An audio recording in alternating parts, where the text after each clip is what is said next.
Hi everybody. Hello. You're here with me, Morgan. And Celeste. And we are Hexen Arcane. What do we have tonight for them?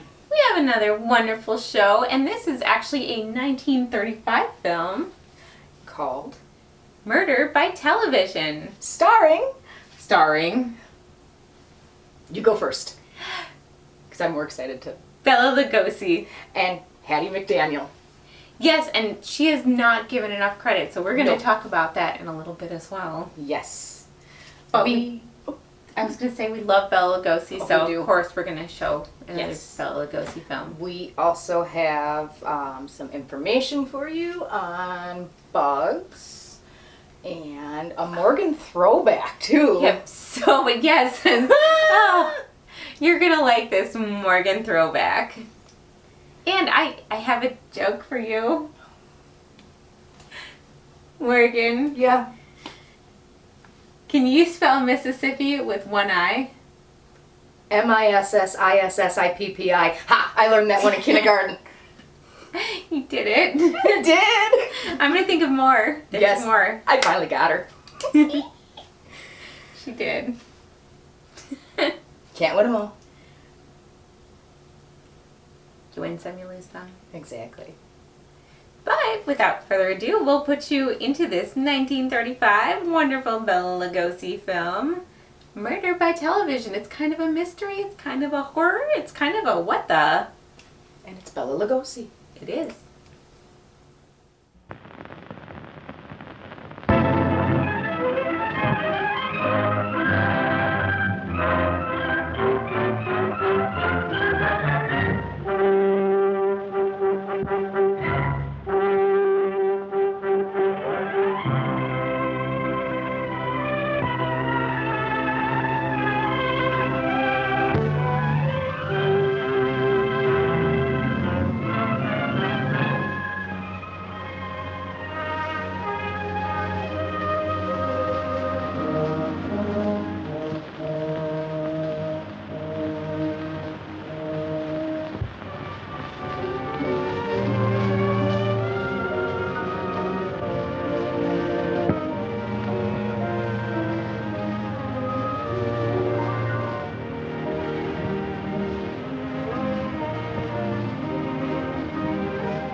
Have you been holding that wire to the coast open?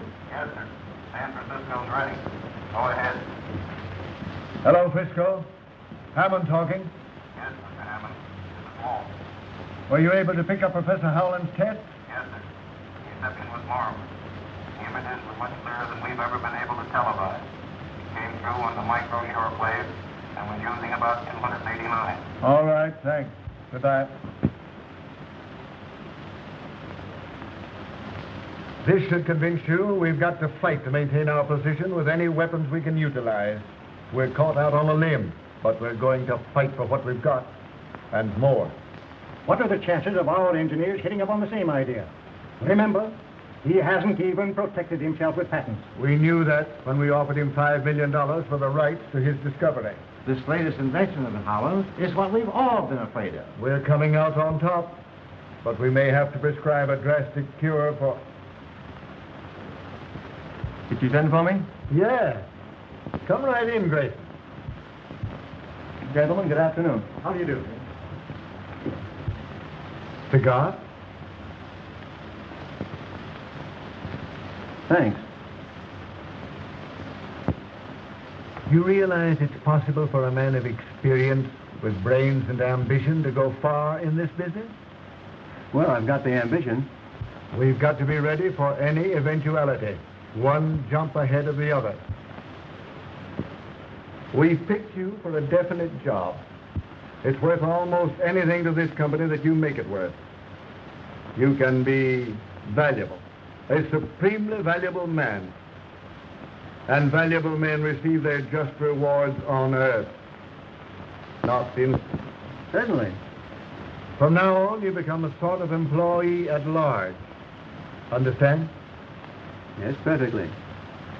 You're interested in getting... The less we know of the details of what you're doing, the better. We want results. 2 old-fashioned cocktails, darling, please. And 1 dry martini for Dr. Schofield. And be sure it's very, very dry. Hello, Schofield. Hello. Oh, I'm sorry I missed you yesterday. We docked last Saturday, but I had to run on to Washington for a few days. Are you going to be here long this time? I'm sailing again on the 20th. Another criminal case? No. There's a conference of brain specialists being held in Berlin, and they've invited me to address them. It's weird, the way you can diagnose a living brain. All the credit should go to men like Jim, who devote their time and money to develop the devices we use. We may invent things, but when you fellows get hold of them, you use them for an entirely different purpose. No sense you're trying to hide your light under a barrel. All Europe's wondering what this latest development of yours is going to do to television. That reminds me, dear, here's a wire I just received. They picked up the test in Vancouver perfectly. Oh, that's wonderful. Wonderful. Congratulations. This sounds like a meeting of the Mutual Admiration Society. It can't be that you 2 giants of the scientific world are embarrassed at the sight of a little girl like me. Do be sensible, Jim. You think I'm sensible even if Mother doesn't, don't you, Doctor? I think you're Now, be careful. Your professional reputation's at stake. very charming. Thank you.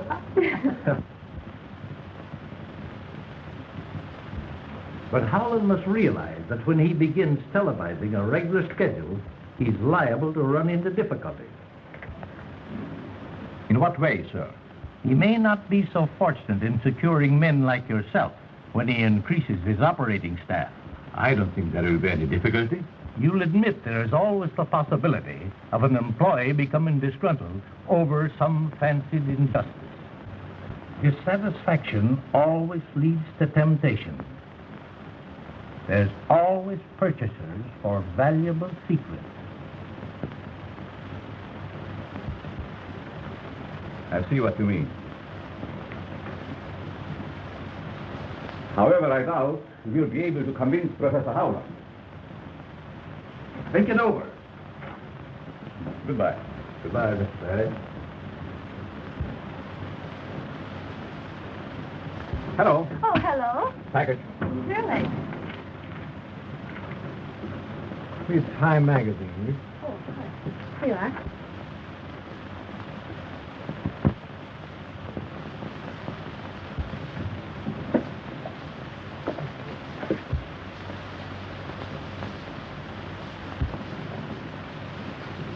Yes, sir.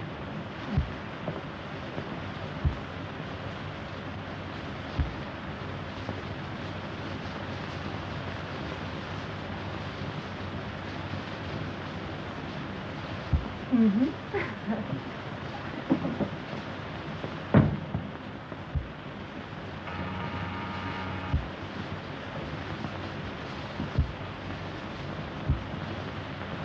Mr. Perry is back and wishes to see you. Have him come right in. Yes, Mr.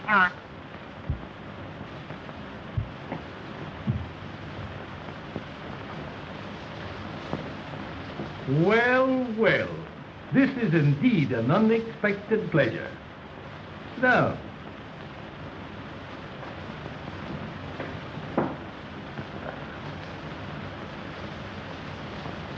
been doing a little thinking? Yes. You weren't able to convince Howland. No, but I thought maybe we could, Talk things over yes, and come to an understanding. perhaps. Would $100,000 be any inducement?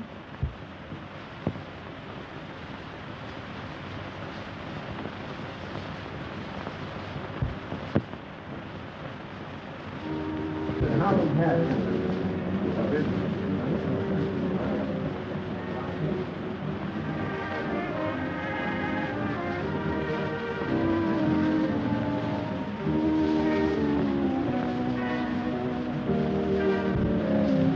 last word in physioptical television, which I'm going to show you tonight, is so big that I'm really frightened every time I think of it, Ed. Why? Too many people realize its tremendous importance. You've had office for it, I suppose. Naturally, every company of any size in this country and abroad has been trying to secure the right to use it as I do, and further, to purchase it outright. Oh, I can recommend this brandy. I think I will. What? Over an island far over the sea, there is a colleague whose way... I'm sorry, I couldn't get away. Oh, I beg your pardon. Disappointed? Not exactly, but you see, I promised to meet Dick here right after dinner. And instead, you ran straight into my arms. I did not. Certainly you did. I certainly did not. If I hadn't been here to catch you, what would have happened? I'll show you.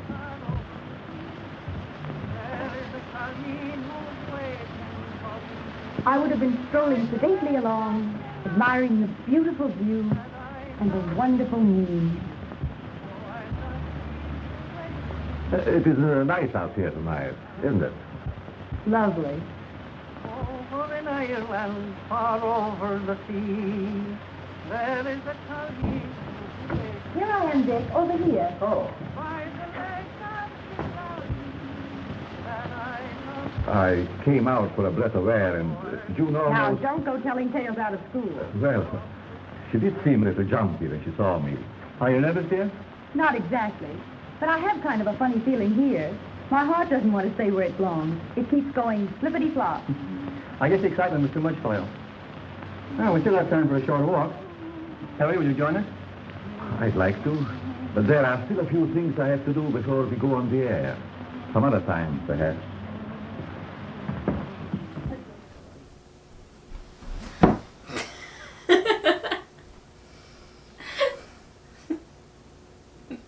You're full of it tonight. I got some extra energy. I see that. I You get into my actually... potions again. No, I ate the rest of your cheese. But that's my caffeine cheese. I soaked that in straight caffeine. I know. She's still on the cheese thing. I'm gonna have a horrible headache in the morning. See, I switched from coffee to the cheese because I Yes. figured, well, calcium, it's good for you. Since it's summer, it's actually ice cubes that she puts in her coffee, so she's there rolling little balls of cheese and making ice cubes out of them. Don't tell them my secrets. You didn't get my feta cheese, did you? No, I left that good. one. Good, because you're not going to know where you're at for several days, so. That's for when I really need to pick me up. Speaking of not knowing where I'm at, this movie's starting out a little bit weird. It is, but the television projector. Yeah, like, it sounds oddly like the internet or TV or anything we use every day. How strange do you think this sounded to the people? Like, because this, let's see, 1935, we're in 2020, so 75 years ago. 85 even. 85. See, this is, yeah, see, this is why I let her measure out ingredients. You see this? Just like the sugar in the cobbler. That's like a lifetime ago. It really is. I bet it freaked them out. Like, Yeah, like, a simultaneous technology. And right. there's a man on the inside because they got to figure this out. Yeah. Yeah, okay. And now we've got cable TV and satellites. Like, It's funny. It's funny watching it, but it's still, I'm getting into it. yes. Yes, I wish I could remember that long ago. Yeah, I got very hazy memories. Yes. They'll come back to me. Yeah. It's like my childhood and then now and then there. Well, actually, yeah, the throwback. There's some things I remember, some things I'd like to forget. But what we haven't forgotten is this footage that we're about to show you. It involves caterpillars. Yes, we ended up finding a caterpillar in the cemetery, and that brought to mind other caterpillars, and you will see what's going on. So, there you go. That rain sounds pretty. Yeah. Hey everybody, it's Morgan, And Celeste. and we are here in the National Bohemian Cemetery out in Caledonia, Wisconsin. A little hidden roadside gem here. It is beautiful It here. is. It really is. We've got headstones. I think the earliest one I saw was 1843 in here. There are some really old ones. Some are overgrown, but it's well maintained in general. It is. And we kind of decided to come here and run around and pretend to be zombies. We got a little bit carried away. It's a warm Sunday afternoon. Yeah, don't watch any news for a while, and He did make it to the hospital, right? we're gonna go with that. Okay, good. What do you have here? I have a caterpillar that I just found on this peony. I'm not exactly sure what type of caterpillar this one is, but little known fact is I like to raise monarch butterflies, and now is the time for the monarchs to start migrating up here from Mexico. Ooh. Yep. So I will go out and I'll check all the milkweed plants. Milkweed is endangered. There's not a lot of it left. It's commonly grown on the roadsides and stuff. It's a natural plant to Wisconsin here, and we mowed it down for many years. So with loss of habitat for the monarchs, their populations have declined. Aww. Yeah, I don't know So what he is, but cute. he's adorable. If you Google monarch eggs, they're very tiny, but they're very distinct when you find them. And I average, I want to say at least 300 to 500 caterpillars a year. You only expect maybe 2/3 of them to make it, honestly. What do you do with the monarchs? I have a enclosure, which I'll show you guys at a later date when I find some caterpillars. I've been looking now for about 2 weeks. I'm a little sad, I'm a little bummed, can't find any eggs, but when it gets a little warmer, there'll be plenty out there. I find the eggs on the leaf, and I will pick the leaf instead of picking the whole plant. I'll take them home, put them in a jar, a little piece of moist paper towel at the bottom to keep the leaf alive, and then I'll cover the jar, put some air holes in it. The eggs, it can take anywhere from 5 to 7 days for the eggs to hatch, and then 2 weeks for the caterpillars. And as they get bigger, the more milkweed they will eat. One monarch caterpillar can decimate a milkweed plant. They leave the stalks, but they eat the leaves. Oh, hello there. He's trying to crawl over my hand. So then they go into their chrysalis for 2 weeks, and then they come out and they have gone through metamorphosis, and we have a monarch butterfly, which I do set free, and hopefully they make their way. I think because we're in Wisconsin, mine go to Texas and Oklahoma area, but Can you further, put little bands on there? they're not exactly bands, but you can order stickers from your DNR or your local wildlife conservation, and they have a number on them. So when these monarchs make it to a destination, they'll notice the tag on their wing, and they'll upload it into the computer system, and they'll let you know that your monarch made it. It's really cool. It's helping bring the population back. There are some things you have to look for with monarchs. They can get parasites. Tacid flies are one of them, and it's really bad when that happens. So if you choose to raise monarchs, I suggest keeping them inside. Don't leave them out on your deck. Don't put them in the garage. Tacid flies, they look just like regular garbage or house flies, except for they have red eyes. Ooh. And they will eat the caterpillar from the inside out. And when they go to change into their chrysalis, they'll turn into like this black globby mess, and you'll have these little red bean looking things that come out, and it's bad news. It's very sad. Pesticides are another concern. I've made that mistake of leaving mine out on the porch, and somebody had a lawn service come spray in the neighborhood, and I had to cull a whole batch of them. That is a horror movie right there. Oh, yes, that was... chrysalis thing is scary. Yeah, I've been doing this for almost 20 years now, and that was the worst season I ever had with those monarchs. It made me not want to do it again, to be honest, but... Thank you for all that info.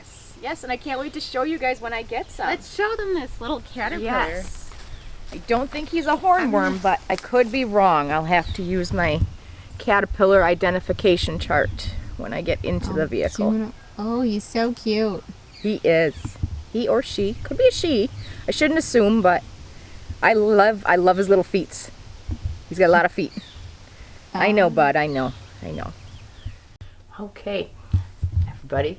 I have a monarch caterpillar right here. Let's see if I can get it to move. Yep, okay, I know. We gotta get you back on your milkweed leaf. This little guy is maybe 3 to 4 days old at most. It's gonna molt at least 3 more times before it becomes a full-size caterpillar and before it goes in the chrysalis. Right now he's a little ornery with me, he or she. See how it's standing up like that? He's not liking what I'm doing here, but I checked the milkweed patch this morning and he was out there, and I was so excited because I didn't expect to find one. And I noticed that the leaves were getting chewed on. So come here, babe. Come on. Oop. Come on, I know. There we go. Yeah.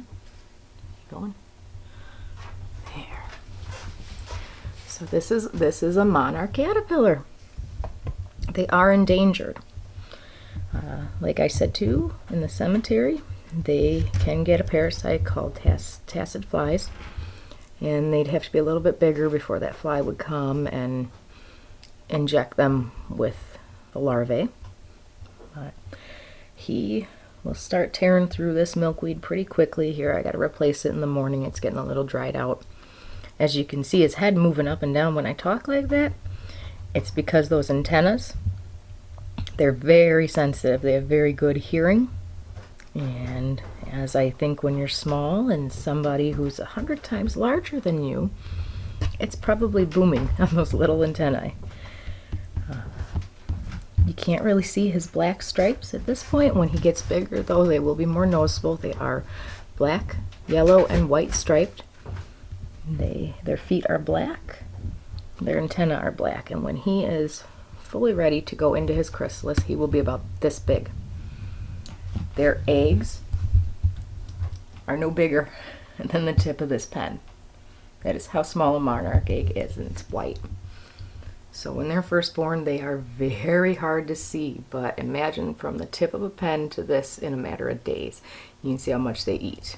They eat and poop, that's all they do at this stage, but they are fascinating to watch.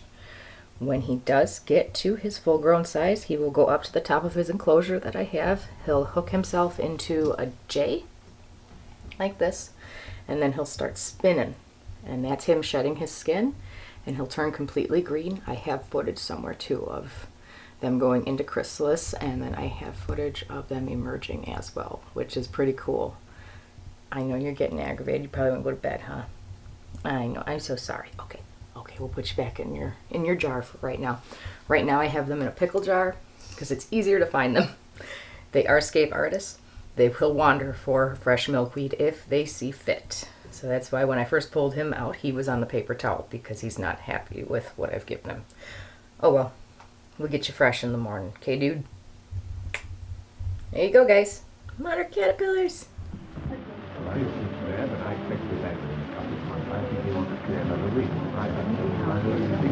Very, very interesting, isn't it?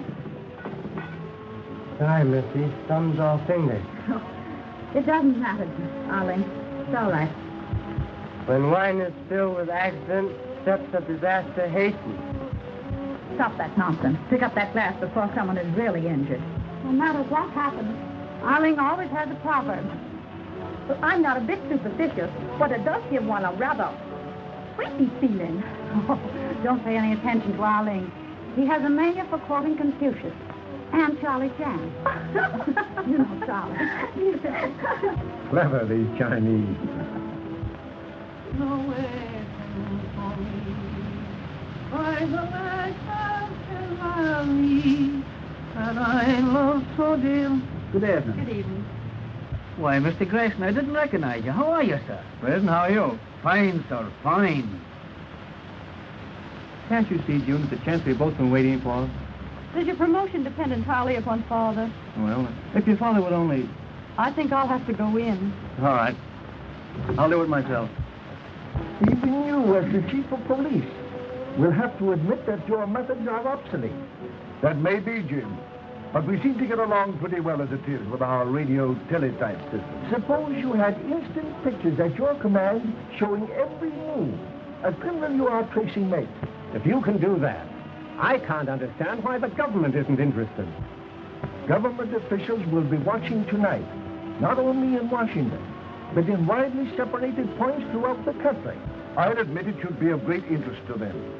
After the broadcast, I have a greater surprise. A further development which you will hardly believe until you see it. You make me very curious. It is my hope to be able to prove that television is the greatest step forward we have yet made in the preservation of humanity. It will make of this earth a paradise we've always visioned, but have never seen. What's humble pardon, sir? Man named Mendoza say he must see. Him no take no for answer. Mendoza? Our gentleman is in reception room. Thanks, Arlene. You'll pardon me, won't you? Certainly. Harry, there's a gentleman here named Mendoza. Do you happen to recall him? No, sir. Shall I see him for you? That's not necessary. I'll talk to him for a few moments. It's nearly 8. I'll flash you from the laboratory when I'm ready. Mr. Howland, Yes? I am sorry to interrupt at a time like this. I represent a group of men that are very anxious to purchase your invention. I'm sorry, Mr. Mendoza. It is not for sale. They are prepared to pay anything you ask. I'm not asking anything. In that case, Mr. Howland, I must insist that you do not go ahead with the demonstration you are planning this evening. Just whom do you represent? I am not at liberty to tell you, but I assure you they are a very powerful group. Then there's nothing more to be said. Good night, sir. Good night.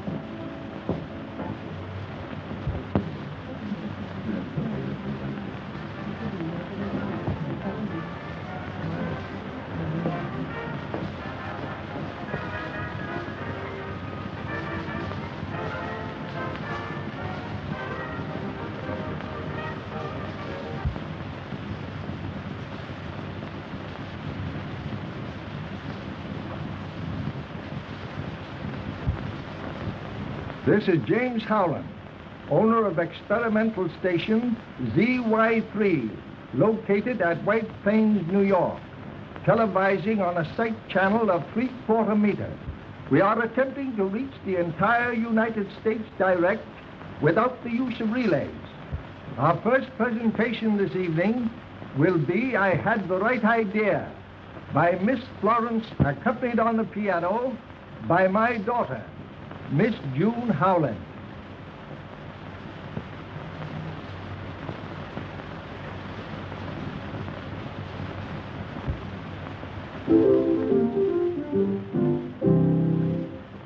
I had the right idea when I picked this night. The moonlight is perfect, the stars in the sky simply sparkle and dance, just like the love in your eyes. I had the right idea when I picked this night. The air feels as though it is filled with the glow. These are romance. I'm in a heavenly trance. Your lips entice me, and my arms fit nicely around you. I'm heading for bliss when words in feeling are spoken within the consummation of a very first kiss. I had the right idea when I picked this night to tell you I love you. I think you're divine, and I want you to be forever so mine.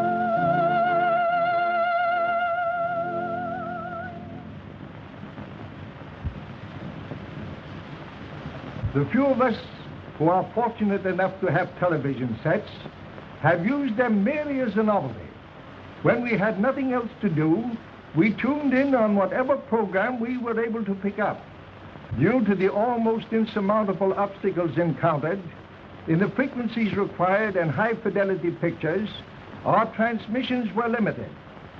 But these obstacles, I am happy to say, have been overcome. This in itself was a scientific triumph, but still I was not satisfied.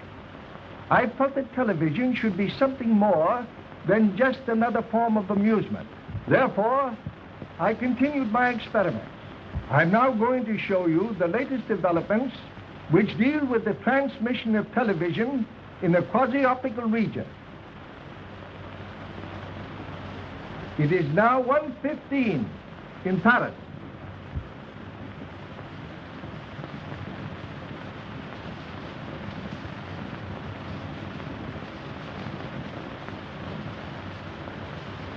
Wouldn't you like to see what's taking place in dear old London?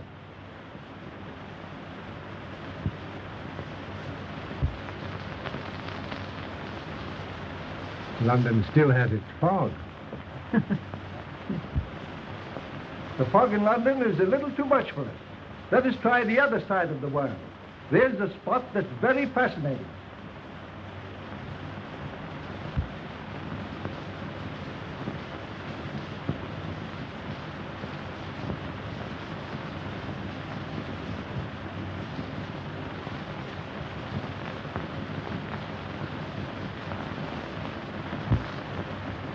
I just remembered a phone call I should have made.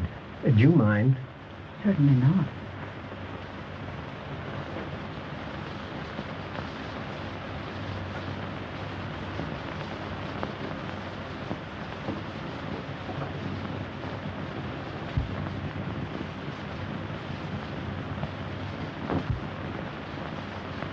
Africa is a very interesting place about which we know very little. The natives of Africa years ago were indirectly the cause of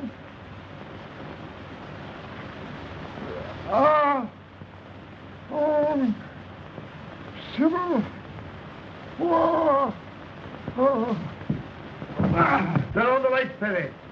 Somebody turn on the lights. Turn on them lights. What's the matter? What happened? I don't know. Mr. Howland has probably fainted from overexcitement. Oh, but... Everyone, please remain here. It's all right, dear. Say, there's something happened at the Howland residence. Yeah, we're covering it right away. Hello. Kitty Anderson's desk. Get me the Howland residence, quick. No. Me no understand what happened. Hello? What? No, me no can say.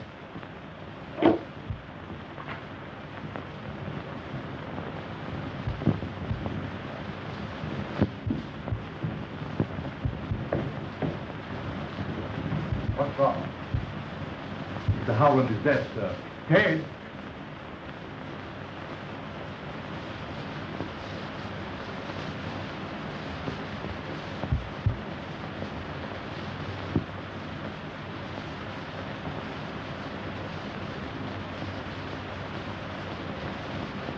When did you leave the drawing room? During the televising of China. It seemed to be out of focus. I thought something was wrong in the laboratory. Something was. Is that thing still turned on? No, Who shut it off? I don't know. Did the watchman let you up here? I didn't see him. You sure? Of course. You couldn't be mistaken, could you? I said I didn't see him. There's a body. There is a body. It's a dead body. Still just as good. We don't know how he died, but he died on live television broadcast all over the world or something. Yeah. I don't really understand the Now whole broadcasting all over the world thing. Now I understand why people thought television was evil, because they probably saw this movie. Yeah. Way to go. The whole thing is a little weird. It is. But Bela Lugosi's It's voice, unmistakable. yeah, you just hear it and you're like, there he is. Yes. And I don't know, for me, Hattie McDaniel's voice is unmistakable. Now, this movie was made in 1935. She wouldn't be in Gone with the Wind until 1939. But that being said, Hattie McDaniel has been in over 300 movies, and she was only credited for 84 of them. 84, Celeste. That is awful.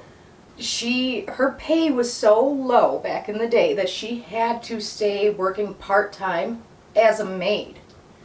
And when she went to the Gone with the Wind interview, she was dressed in her work uniform. Hattie was looked down upon for a while by the black community because of her stereotypical roles. Right. But that's what made her so successful. And that's too. pretty much all she could really get. And yes. She's really good at acting in them. But I will say that this movie has some extremely problematic portrayal of minorities. You'll see. Yeah, and it's something where it's a little cringy now, and we recognize that. We're still showing the movie. We still recognize Bela Lugosi's wonderful. Yes. It's classic, but I'm looking at it and I'm like, what I thought was typecasting. Yeah, and like you said, it's cringeworthy now, but back in that day and age, and again, we have come so far. And we are very happy to look back and see how far we've come. Yes. Can I get back to Hattie McDaniel for just yes, one moment? Go back. Okay. Another piece of fun trivia is Hattie McDaniel was the first African-American woman to sing on American radio. Wow. Yes. She had several firsts, right? Yes. Right? She also won...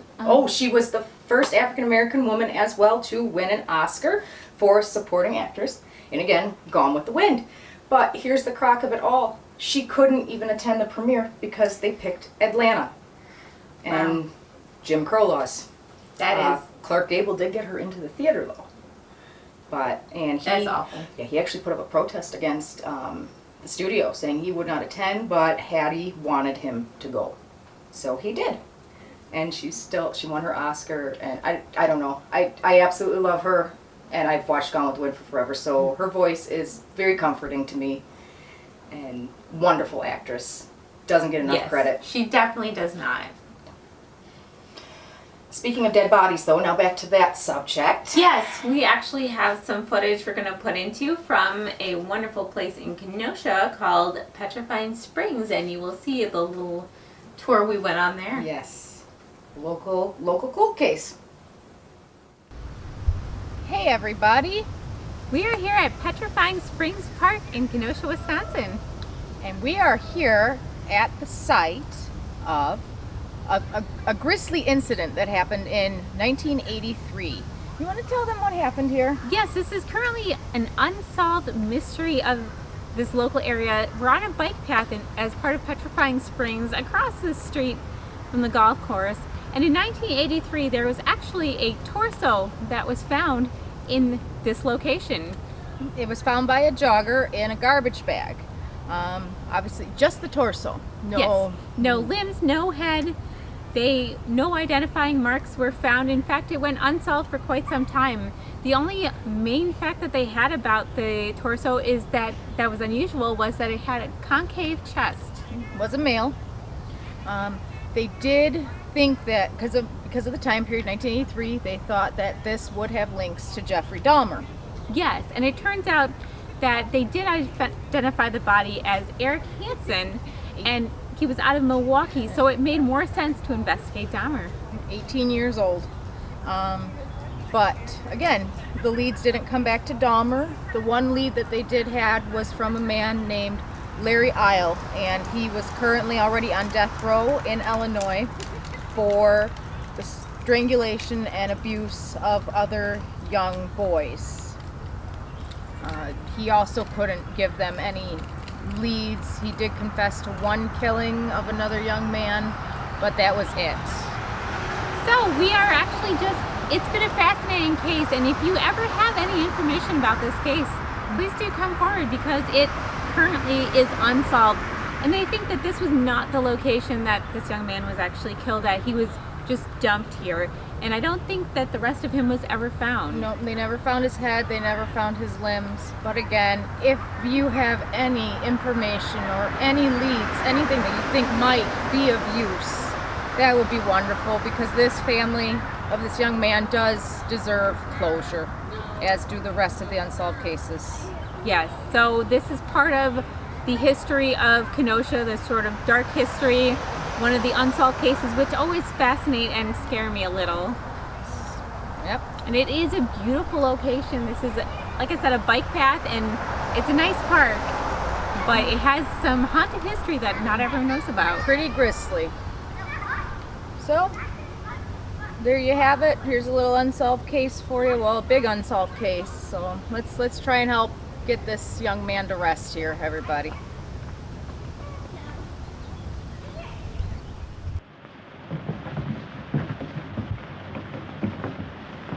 It's It would be better if you didn't. Come, Mother.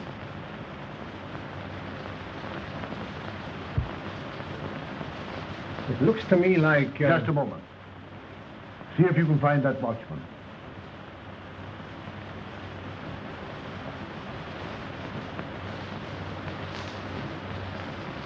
Now, Doctor.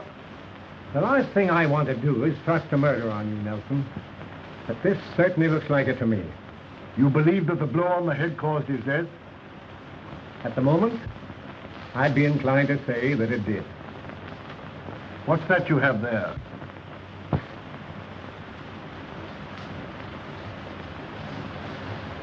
Some papers that were on the floor. Is there anything missing? A special cure.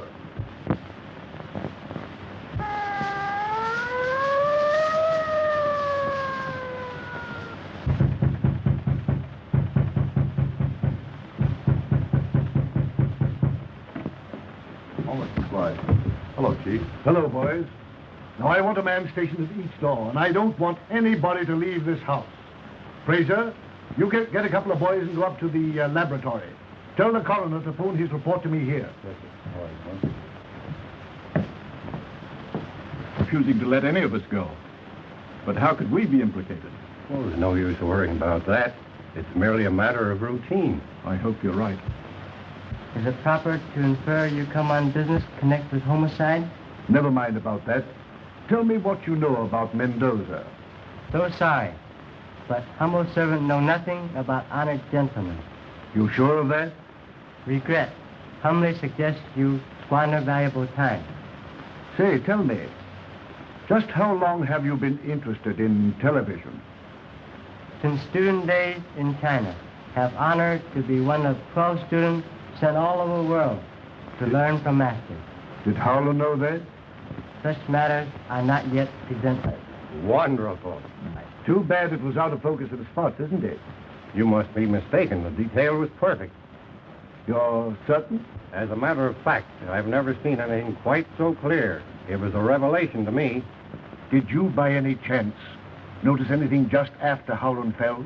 You mean the shadow that flashed on the screen? Yes. Could you tell what it was? It looked to me like the reflection of a person going toward him. Did you see Miss Spencer leave the laboratory? I sure did, with her sweetie. Shortly after that, I started to light me pipe, when somebody snaked up and grabbed me from behind. Oh, I'd like to get me hands on him. Think you could recognize him? Appreciate for Howland's invention. Who hasn't? Of course, you're interested in it from a business standpoint. Well, I guess you'd call it that, yes. Then why didn't you stay for the entire demonstration? I promised Joan I'd meet her when she's finished. Did you? Certainly. Where? At the laboratory, of course. Did you stop on the way or go direct? Well, no. That is, when I left the house, I thought I saw someone moving among the trees. Whoever it was got away. I met June and she came down. Did you return directly to the house? Well, no. Aren't you getting a little bit personal? Come in.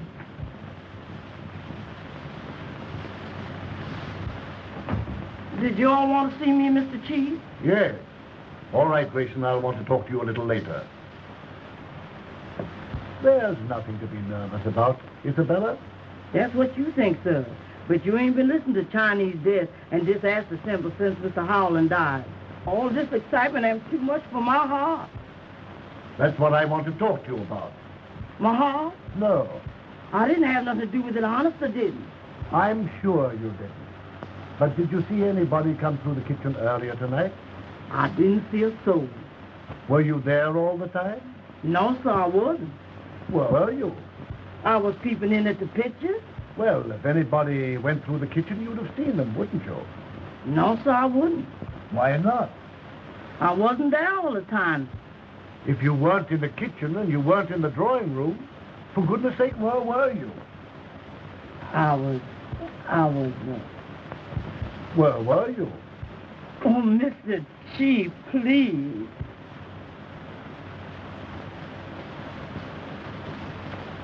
All right, run along, Isabella.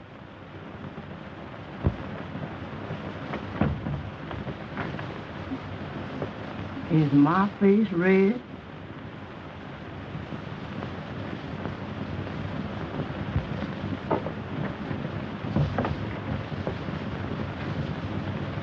Come on, let's take a look at the rest of them.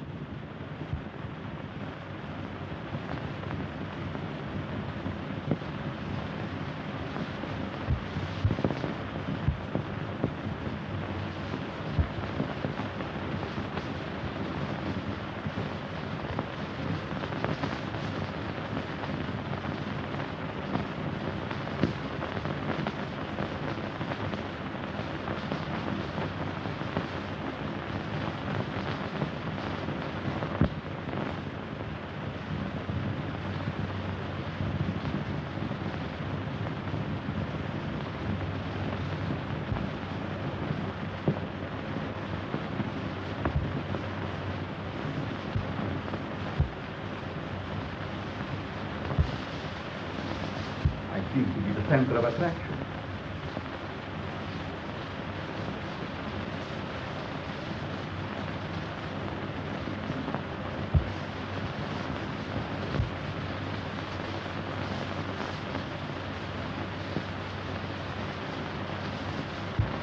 Well, I couldn't swear that any of them was the one. They all look alike to me in that soup and fish get-up. That's all for now, Reardon. Just how long have you been with Howland? I should say, let's see, about 7 months. How important a factor is the tube you said was missing from the television set? It's the most vital part of the hookup. Could it be duplicated? I doubt it. Mr. Howland designed it himself. Without his drawings, I'm sure it would be impossible. That's all for now. By the way, Doctor, did you see anything that looked like a figure going across the screen just after Howland collapsed? Sorry, I didn't. I was phoning at the time. Phoning? Yes, I called my office, but no one answered. That makes 3 people that were out of the room. Of course, you didn't leave the premises. I know what you're thinking, but you're wrong. Neither Perry nor Grayson had anything to do with this. Doctor, I'm sure Howland was murdered right before my eyes. I don't know how or by whom. But to me, everyone's guilty until he proves himself innocent. You shouldn't champion anyone. You know, I'm liable to get the idea that you know who did it. How do I know, Chief, that you didn't? Oh.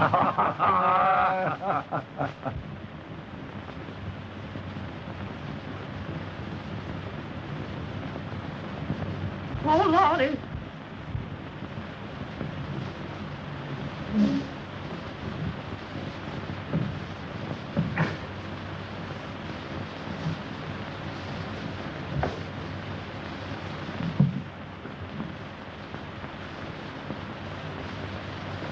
This ain't mommy. Wait a minute. Let's go. Hold that knife, boy. This ain't mommy. I know, but I got... Show you. I got my business for them in here. Wait a minute. If you'll put that toad sticker up, you won't need it. There's more than one way to skin a cat. Hey, sister, if you stop shimmying, I'll just slide by. Boss man no only for Boss man says throw him out. Oh, wait a minute. Out you go. Wait, you go. Out you go, honey. Out you go, honey. I got business. But I told you I got business here. Him great Charlie Chan say, the matter is settled. Kindly omit surprise feelings. We sure miss him.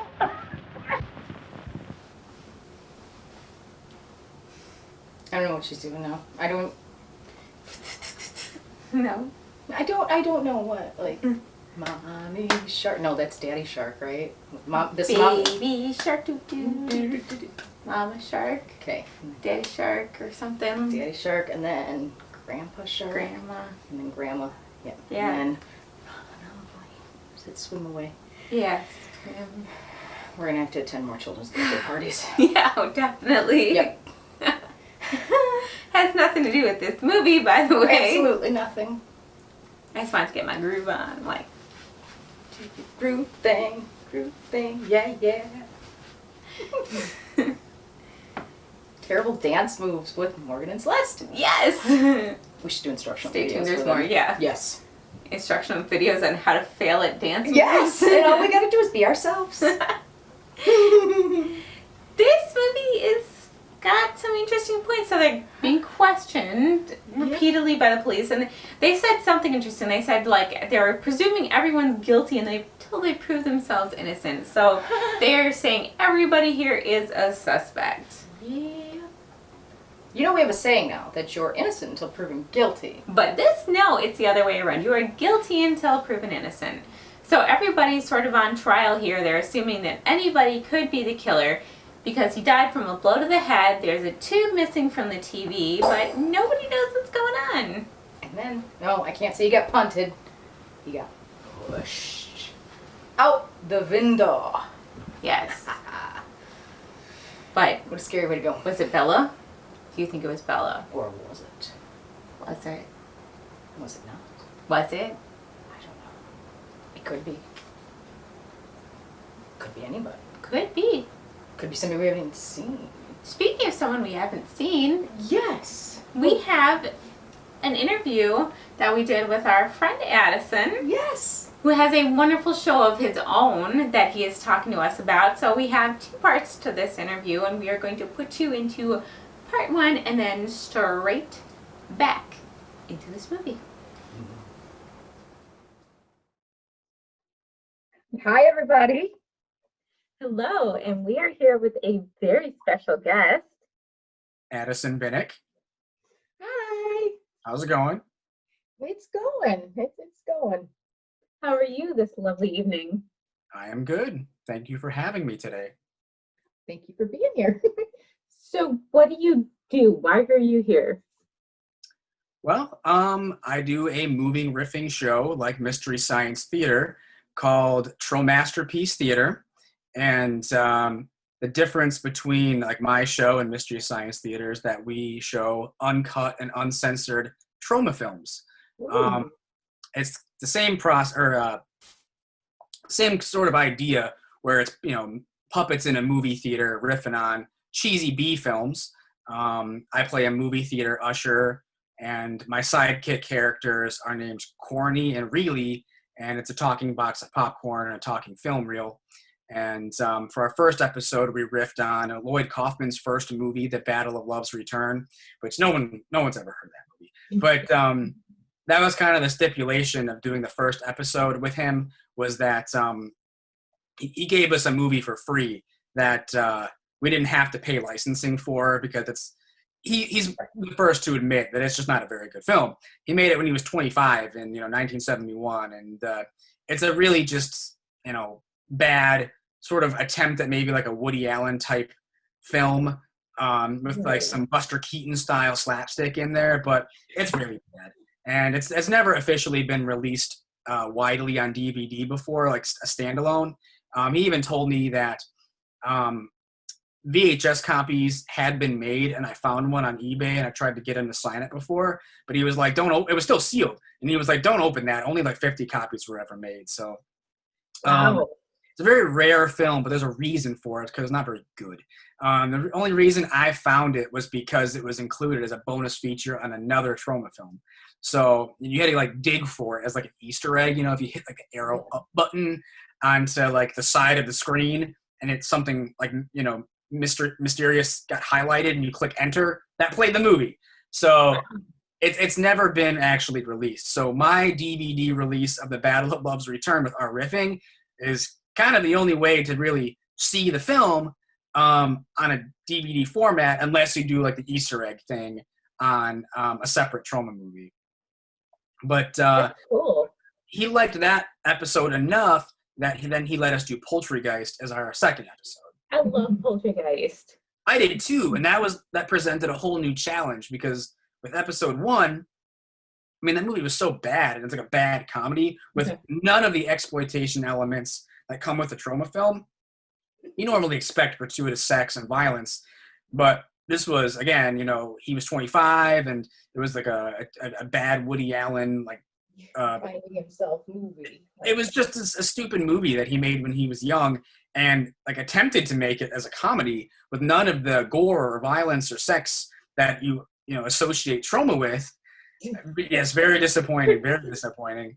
So it made it really hard to riff on it because there was nothing there.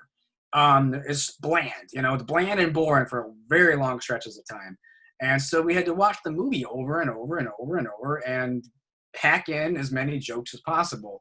But then when he gave us Poultrygeist, that, was a whole new challenge because it's like, wow, Poultrygeist is like one of the funniest movies in the Trauma library with all of the sex and violence and gore and crazy shitting scenes. Now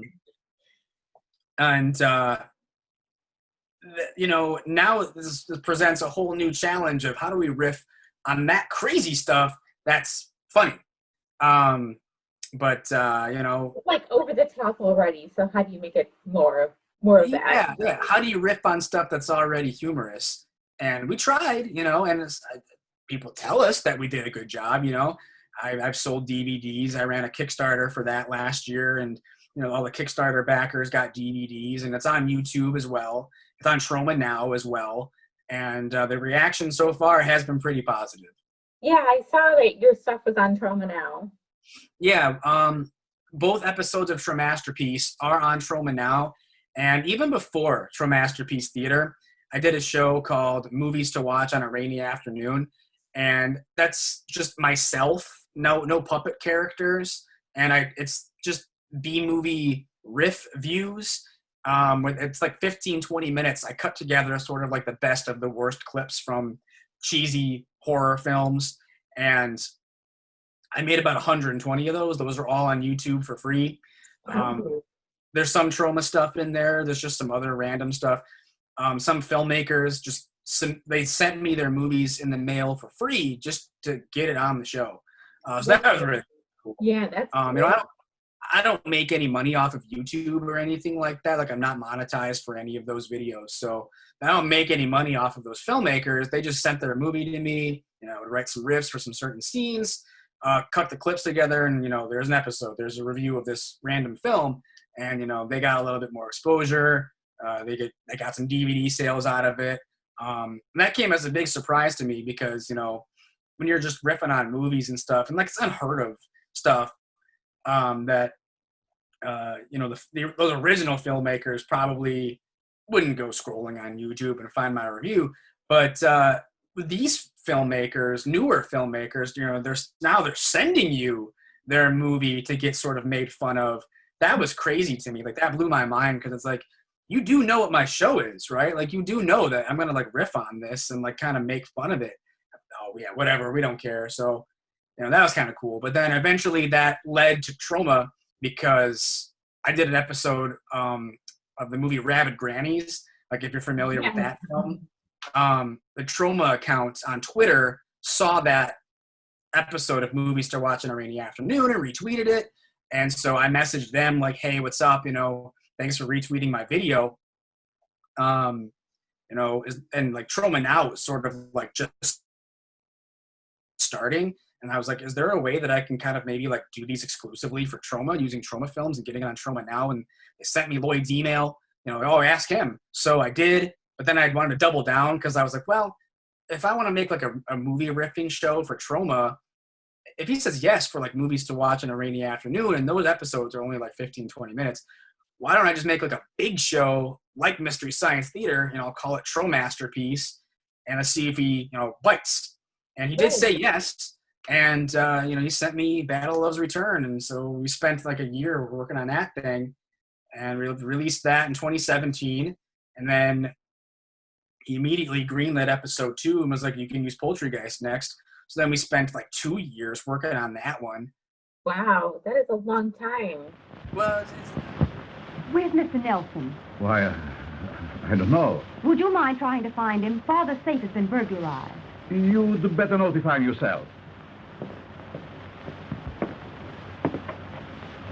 Anything new, Nelson? Mother would like to see you at once, Mr. Nelson. Father's room has been broken into.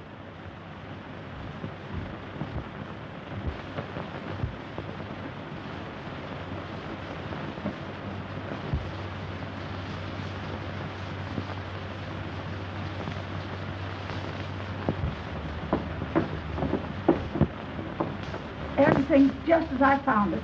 I haven't touched a thing. Would you know if anything has been taken? I'm sure I can help you, Mr. Nelson. I'm familiar with most of Father's things. If they only wanted to rob my husband, why did they have to kill him? It is very evident that someone in this room removed those prints from Mr. Howland's safe. Everyone is more or less under suspicion, and I'm asking that you all submit to a thorough personal search. A matron will be here in a few minutes, and I am sure the ladies will have no objection. I never knew a policeman was as nice as Mr. Nelson. I suppose the only time you've ever met one was when he yelled, "Pull over there, lady. Where do you think you're going, to a fire?" Nobody is to leave this house until those papers are found. I'd advise you, gentlemen, to submit it. Because if you don't, I'll hold every one of you for the next 72 hours. And I assure you they won't be the most pleasant hours you've ever spent. Well? I have no objection.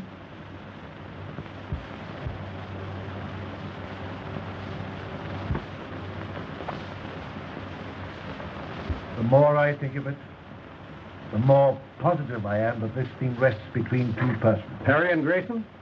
Yes. They both have motives, and they're the only ones that have. They were both out on the grounds when Howland was murdered, but neither can prove where he was. Grayson's ambitious. He's in the television business. He tried to get Howland's invention. He knows it's worth millions. Granted, but everyone here may have reasons also. Or connections with others. And Perry. Who is he and what is he? He's been here about 7 months. He lied when he said the broadcast was out of focus. We found him in the laboratory when we discovered the murder. He's the one that says the vital part of the television set is missing. And now the prints are gone. I'm going to face both of them under arrest and charge them with murder. Now, don't do anything hastily. You remember when I examined Crowley's brain for you about a year ago? Well, what's that got to do with it? I told you at that time the man was a potential murderer? Yes. Your expert sneered and scoffed. Yet within 6 months from that time, he was convicted and sentenced to death. Well? If you will permit me to send for my apparatus, I'll prove to you that neither Perry nor Grayson could have committed this murder. Oh, you're talking sheer nonsense. Well, let me telephone my office and have Alan bring it right over. Oh, all right, go ahead.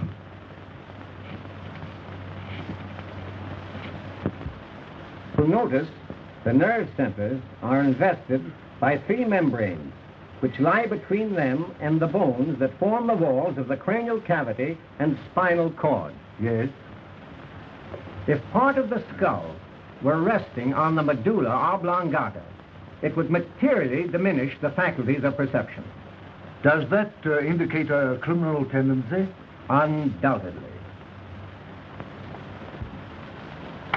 Alan, it won't be necessary for you to go back to the office tonight. Thanks, Doctor. I forgot to mention before. There was a call for you over your private wire about 8:30. Oh, that's all right. It couldn't have been anything of importance. Thanks, Perry.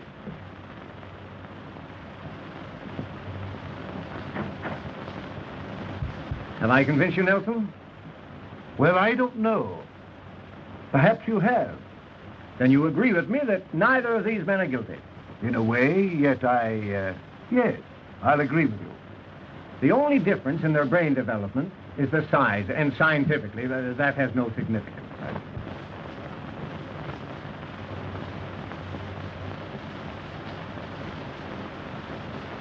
Pauling, scotch and soda.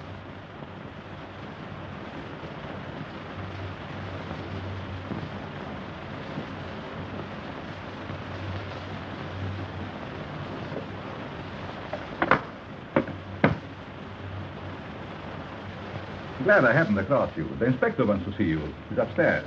Oh, thanks. Well, I wonder what he wants this time. He wouldn't say.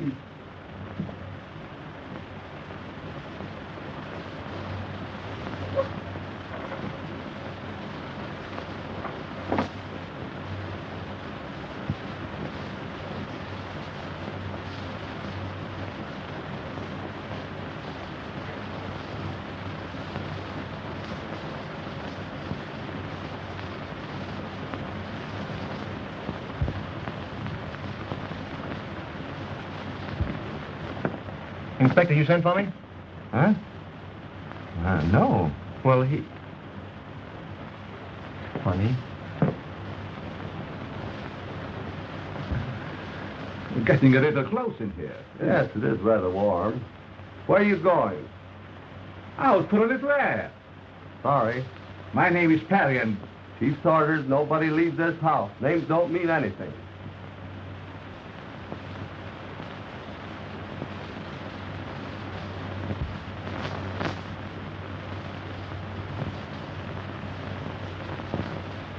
I keep telling you, I got business here, and I don't want to be roughed up like this. I tell you, I wouldn't come into a house. I told you I got business. I keep telling you I got business here. Can't you understand? That guy, I don't know how he gets in, but he's giving us a lot of trouble.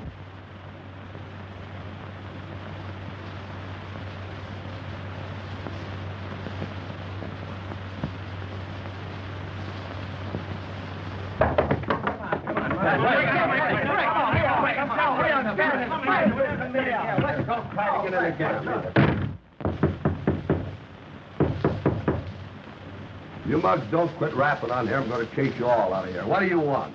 My name's Jordan. Chief Nelson sent for me. Okay, that's right. Go ahead. That's right, Coroner. Call me here as soon as you made an examination. Okay. I'm Jordan. Don Jordan. Of the International Television Corporation? Yes. You seem to be very concerned about Howland's death.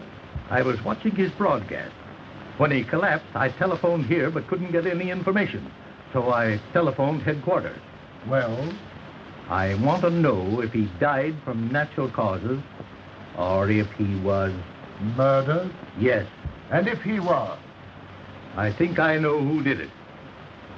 Suppose you tell me he was murdered. Howland had an invention which we were all more or less interested in, and... Never mind the preliminaries. Get to the point. Well, it's rather difficult, but I'll try. A certain party came to me.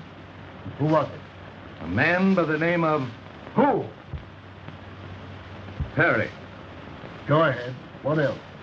During our conversation, I made him an offer of a substantial sum if he would use his, that is, his influence with Howland in our behalf. What do you mean by a substantial sum? $100,000. As a bribe? Absolutely not. The money was offered as a gesture of goodwill. If we had someone on the inside, we stood a better chance than the others. We'll see what Perry has to say about this.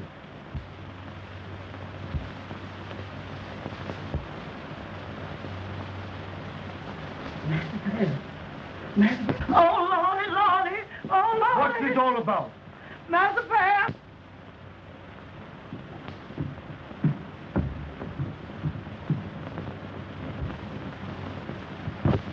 He's the man who came to my office. You sure? Positive. I wonder who could have done it. It's a mystery to me. Then them Arling's knife. It was stuck away in the corner of the bedroom. This is yours, isn't it? Yes. The knife belonged to me. Then why did you kill Perry? Mr. Perry is a very good friend. Chinese do not repay friendship with death. You're lying. You know you killed him. Charlie can say, sometimes look frightful liar.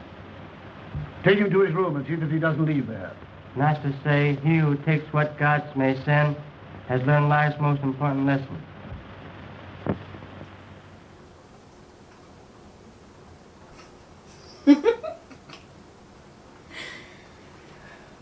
Hi, Morgan. Hello. Morgan? Yeah? What do you call birds who stick together?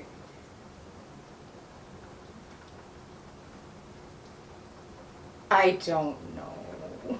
Velcros. I need to rethink my life.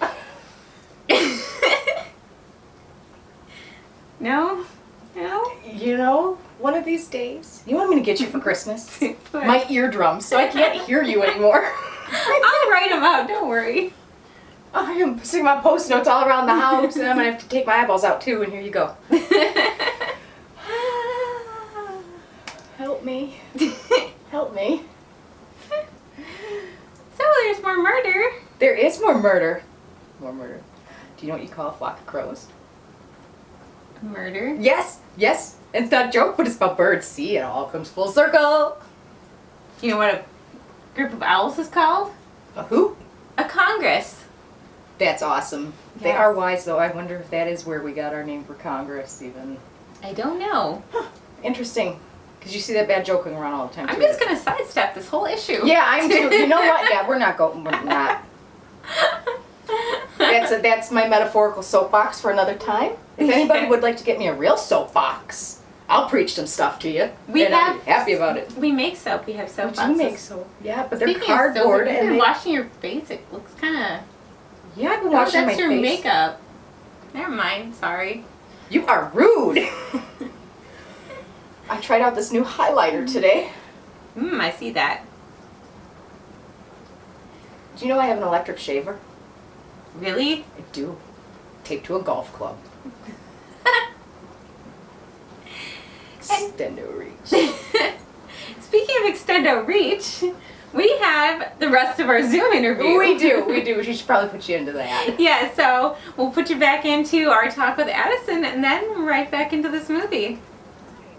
Well, it's because in between episode 1 and 2, one of my best friends, who was the voice of Corny and built our puppets, he passed away, and I didn't know if I was going to be able to continue the show. So I'm sorry to hear that. Thank you. It's okay. I ended up just having another friend provide the new voice of Corny because he ended up being like a fan favorite. So it was like, well, I can't just get rid of that puppet, you know? Plus, I don't have anybody else to build puppets, you know? So he kind of took the reins. And so episode 1 and 2, same puppet, but 2 different Cornies. It made the process a little bit longer because I didn't know if I was going to make another episode. I just kind of figured, well, that was that. It was a one-time thing. You know, my cast is split up. You know, I don't know what to do. But I ended up flying out to New York and having lunch with Lloyd. And I told him, you know, my situation. Like, hey, we were going to start doing episode 2. But, you know, my friend passed away. He was Corny. He built the puppets. What do I do? He was basically just like, you know, take your time to grieve, but make that episode. So, you know, I grieved for a couple of months, and then I launched a Kickstarter. I only asked for $500, but I ended up getting $7,600. So the Tromasterpiece fans came out and helped me out on that one. Yeah, that's pretty awesome. I know you have a Kickstarter going on now. What is that for? Well, unfortunately, you know, the Troma ride came to an end because Lloyd won't greenlight another one. He won't license me any more films. I mean, that's his choice. So I have to source from other companies now. And we're retitling the show. It's called Roast Masterpiece now because it rhymes. It's familiar with the brand. It's going to be the same characters. It's going to be the same sets. It's just a title change. That's all. A title change, and the fact that we're trying to license movies from companies like Blue Underground. We're trying to get the movie Cannibals by Jess Franco, and we're trying to get the movie The Killer Eye from Full Moon. And if we make like more money than the Kickstarter, like the initial ask, I have other like contracts that I can sign with other companies. They're just kind of like waiting for me to sign them. I don't want to keep making promises to companies if I don't have the money to back it up. So until like the Kickstarter comes to a close, and if I have any bonus money, I can sign more deals. But you know, it's up to people to donate so that we can pay to license from these companies. Because if the Kickstarter does not meet its goal, you know, I don't get anything that was raised, no matter what it was. You know, it could be half, and I wouldn't get any of it because the goal wasn't met. But you know, I do have to pay these companies, or else I can't use the films. Right. Yeah, so that's the thing that I'm trying to, you know, get out there right now is, hey, if you like True Masterpiece Theater, this is the same exact thing with the same characters. We're just not doing trauma anymore. Right. Well, very cool. I do have to ask you, Addison, what is your favorite horror movie? My favorite horror movie of all time is The Return of the Living Dead. Oh, that's a great one. Not really sure why. It just is. But I just specifically remember the first time I ever saw it, I was probably like 10 or something. And my dad went to the video store looking for Dawn of the Dead, but he got the titles all mixed up, which is easy to do. There's so many of them, and you don't know which franchise is which. But so he came home with The Return of the Living Dead. And he was like, you're going to love it. There's this scene where a zombie gets its head taken off by helicopter blades. It's awesome. So I watched Return of the Living Dead waiting for that to happen. Never happened. And it's like, well, that didn't happen. That movie was funny. And that movie was awesome. It had, talking zombies, the trioxin gas that reanimates corpses. And these zombies, you can't kill by shooting them in the head or cutting off their heads like you could in like Night of the Living Dead. These were a whole different brand, a whole new style of zombies, and I loved it.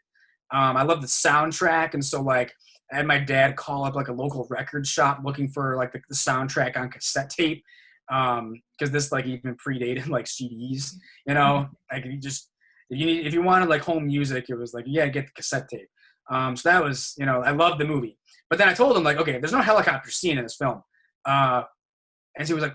We then both together went to the video store and asked, what zombie movie is it that has this helicopter scene? And he was like, oh, Dawn of the Dead. So I ended up watching Dawn of the Dead like the very next day. So like it was like the sweetest weekend ever, where it's like back to back, 10 years old. And like one night was Return of the Living Dead. Next night is Dawn of the Dead. It's like those are my two favorite zombie movies.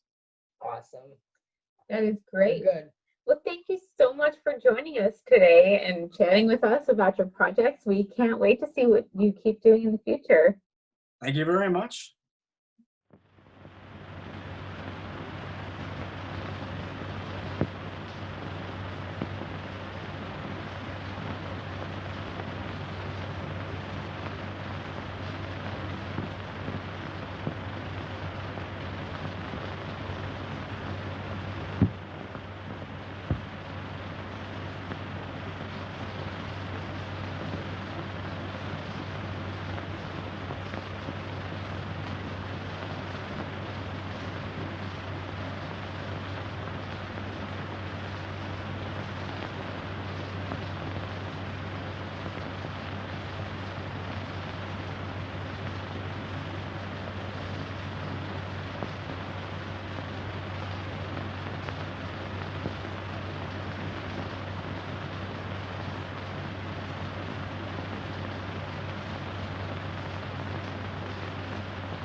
We got this thing here going on for going out to stay. Well, I got business. Yeah? Say, listen to the way I come in. I got business in here. Boys, have a heart. I got business here. I got important business here. Well, listen to me, will you? Now, You're out. Now stay out. you might not come in this way, but this is the way you're going out.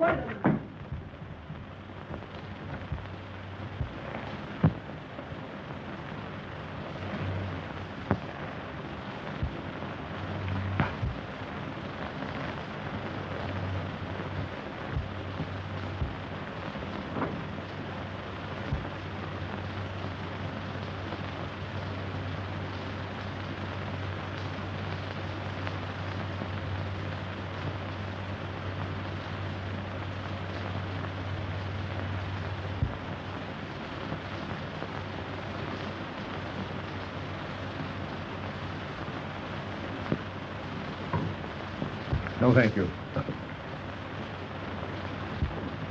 Mr. Nelson, I know it sounds perfectly silly, but I just saw Perry. Why? That's impossible.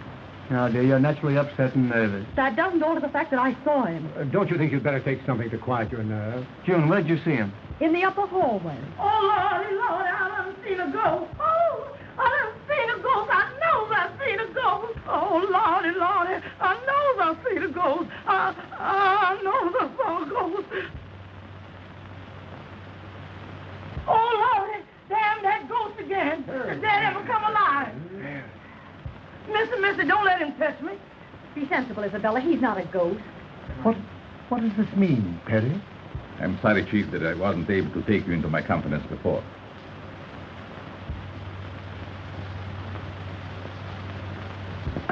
If you're here and alive, who was it that was killed?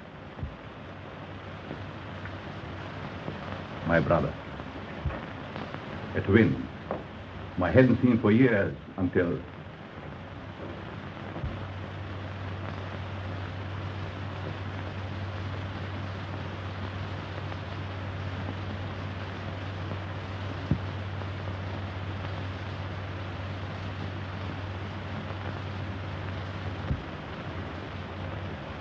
Damn, all things nice. They're stuck away in a corner of the bedroom. This is yours, isn't it? Yes, knife belonged to me. Then why did you kill Perry? Mr. Perry is very good friend. Chinese do not repay friendship with death. You're lying. You know you killed him. And being at a loss to know how he was mixed up in the affair, I refrained from making his identity known until I was able to make a further investigation. Perhaps I can clear that up for you. This afternoon, your brother represented himself as you to Jordan of the Radio Television Company. Represented himself as me? Yes. And do you know what took place between them? He was offered a substantial sum to secure the drawings of Howland's process. That explains it. Explains what?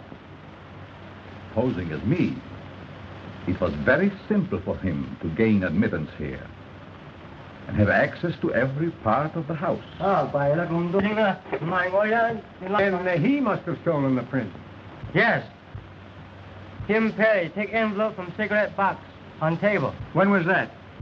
Just after you send me after whiskey and soda. Then it must have been your brother who sent me on the wild goose chase after the inspector. When? Just before he was found dead. There were no papers found on the body. Who was in this room when the documents were taken? No one. Just me and you. Door open, but no one come in. What door? That door. Were you still in the study at that time, Chief? I believe I was. You are with you? Now, let me see. That was just before Jordan came in. Undoubtedly. This is what took place. Thanks. I wonder what he wants now. He wouldn't say.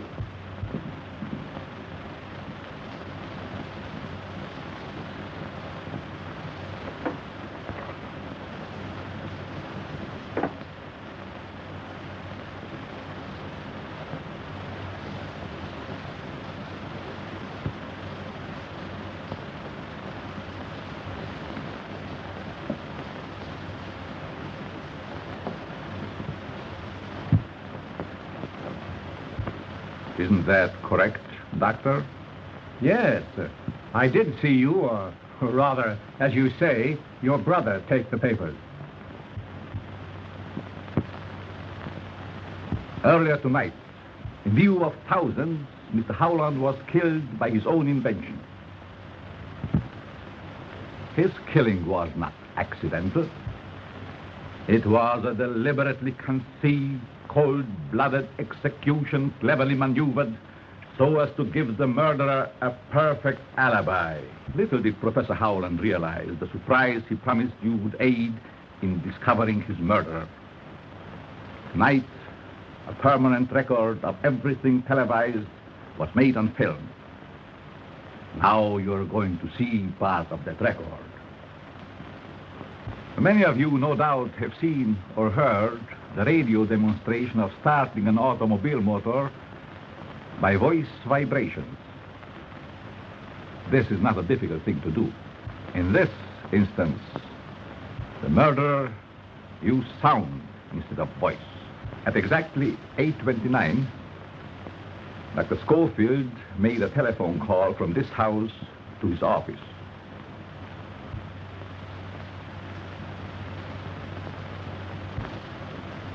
I will now show you what happened.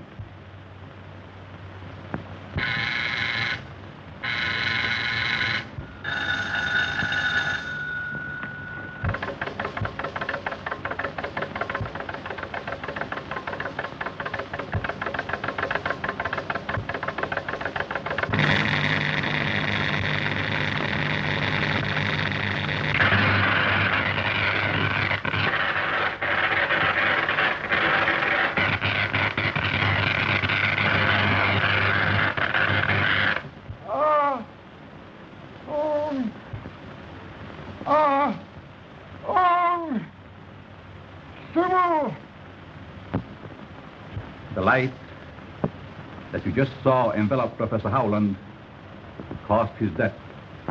How could such a thing be possible?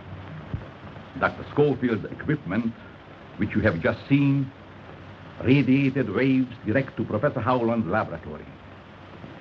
When these waves came in contact with those the professor's equipment was radiating, they created interstellar frequency, which is the death ray. Your contacts with foreign governments interested in television are known. Fantastic.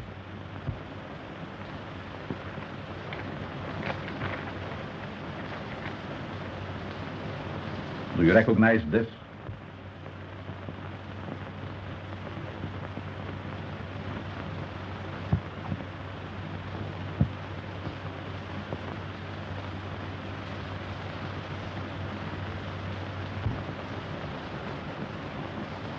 I thought so.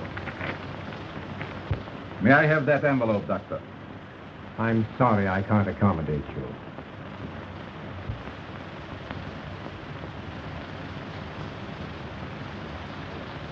And I object to strong-armed methods.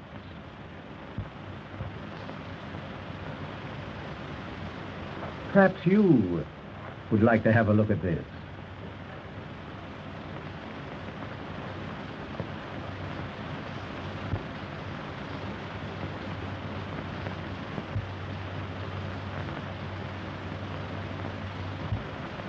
There doesn't seem to be anything in this. Aren't you carrying things with rather a high hand? Not at all.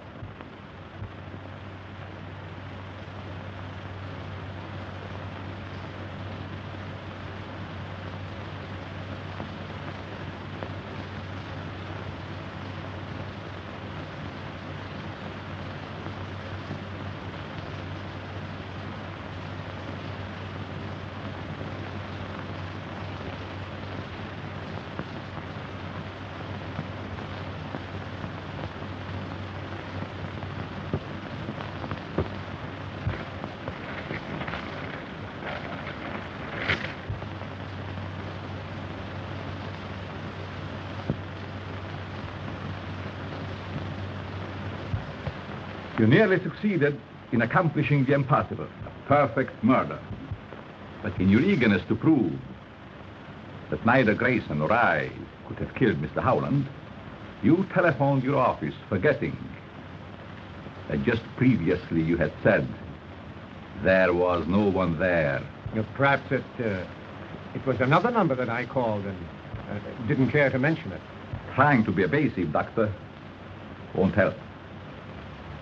Because your assistant let slip that your private phone rang about the same time when Howland was killed.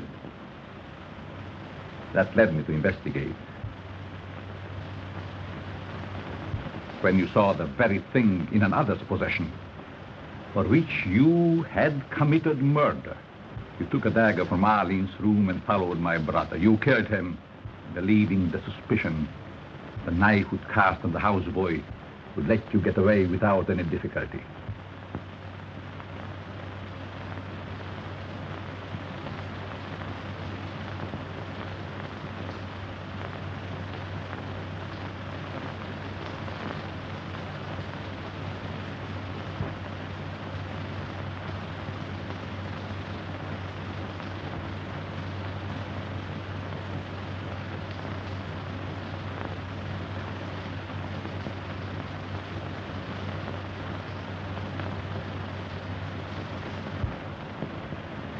Would you get me a dry martini, Arling? Yes, sir. At once. 2 olives?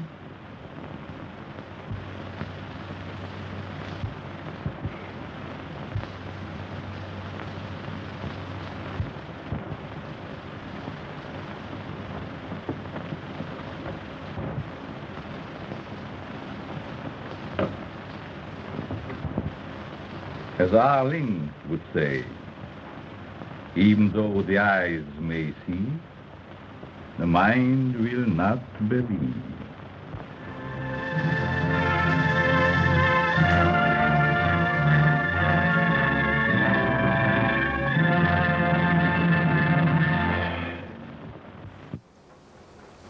So Celeste, I have one for you. You do? What? I do. How do you get a squirrel like you? How? Act like a nut. Oh. Oh, wah, yeah. wah. It's on like Donkey Kong.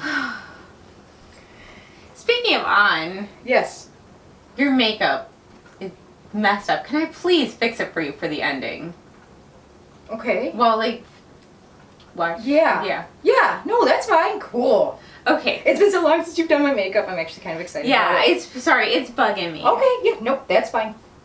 And speaking of ending, this movie, very interesting ending. Yeah. So instead of being the villain, Bela Lugosi solved the murder. Perry so solved happy. the murder. So happy. And he was kind of who you would expect, and not because they threw in the red herring when they made it seem like he couldn't possibly have been the person to do it, but he ended up being the person who did it. So a little tricky. I like it. Like Man in the Iron Mask, too. Yeah, exactly. Man, that was young Leonardo DiCaprio in that movie. Yeah, that's a throwback. Oh yeah. Oh yeah. Speaking of throwbacks, we're still gonna show Morgan's throwback, and you're gonna like it. Yes. I hope you do, guys. I hope you do. I don't know. Awkward years, but it was fun. And we also have another treat for you. We do. We have a short film. We do. By Ron Pertee called For Sale, and it is wonderful. It is a great film. Yes, it is. You should definitely watch it. This one actually creeped me out a little bit, but it creeped me out too, and that's not easy to do, and it's not in a traditional horror way. So I like that. And that is what I liked about it. Yeah, exactly. You know, she so knows. And then we also have a field trip that we took. Yes. Out in Kenosha. Where did we go, Celeste? We went to Kemper Center in Kenosha. It's a reportedly haunted location in Kenosha. Yeah, nuns, students, you'll see. Yes, so we're going to put you into that and then check out For Sale. Now let me fix this makeup. Okay.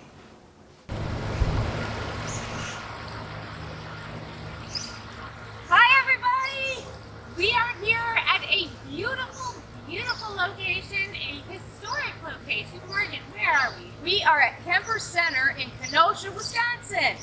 This is a beautiful, old, and reportedly haunted location in Kenosha. Very haunted. It was originally built in the 1860s as a private home for Senator Charles Durkee. Then later on it was converted into a boarding school for girls. And part of the haunted history includes a couple suicides. Yep.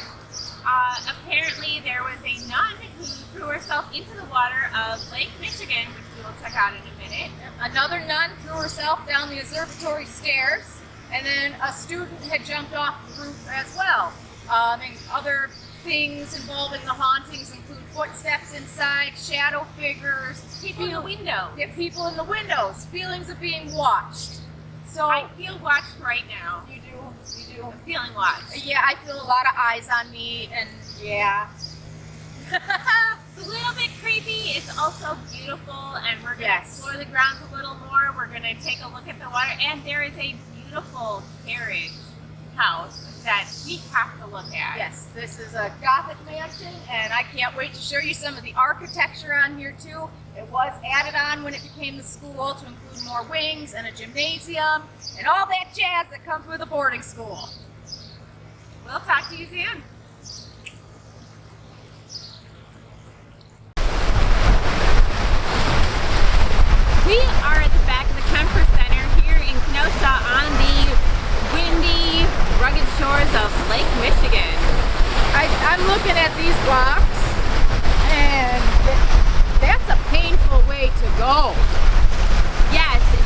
flung herself, story goes, off these rocks and ended up in the water, and her body was not discovered for several days. I didn't think about that. Oh Lord. So how was her body discovered? Two children that lived on the property here were out here playing. I would assume they're playing, and they saw a black mass in the water, which, as we know, nuns wear habits and their fold gowns, which are black. That's their sign of solidarity and their marriage to Christ. So floating in the water, and the kids didn't realize what they were seeing at first. So of course, children, they're going to go investigate, and come to find out it's the nun that had been reported missing days before. She's floating up. She came floating up on the rocks here on the shore. And we don't know why. We know that after coming here, her mental state had sort of deteriorated, but we don't know why, and we don't know if it was haunted previous to her death or if she is one of the figures that haunts this place. Right. As far as what we could find in our research was she was a young nun. She had just come out of the seminary, and she hadn't been here long, maybe a couple weeks. And her behavior was out there, but not enough that it alarmed the other sisters. So now her mental state has deteriorated, and now she's missing. And then she's been found by two small children. That is so sad. And then I'm looking right now, I believe what I'm looking at is the observatory tower. We'll get a shot of that, and that is where there must have been a spiral staircase. Maybe it's inside. I haven't been inside the building yet, but apparently she flung herself down those stairs. This was a second nun. And then another student had jumped off the roof somewhere around here. But we'll get you some shots of this water and the shoreline here. This is pretty wicked. This is making me think that this location specifically has one of those entities that makes people commit, you know those movies you see where people go crazy in a building and kill themselves? It's kind of making me think that this building is one of those. Yeah, I would say so. I would say so. You're Marilyn Monroe. Marilyn Monroe and Oh, folks. I got shorts on. She's all good. She's got shorts on. So, yep, here we go. We'll get you some footage of the shoreline.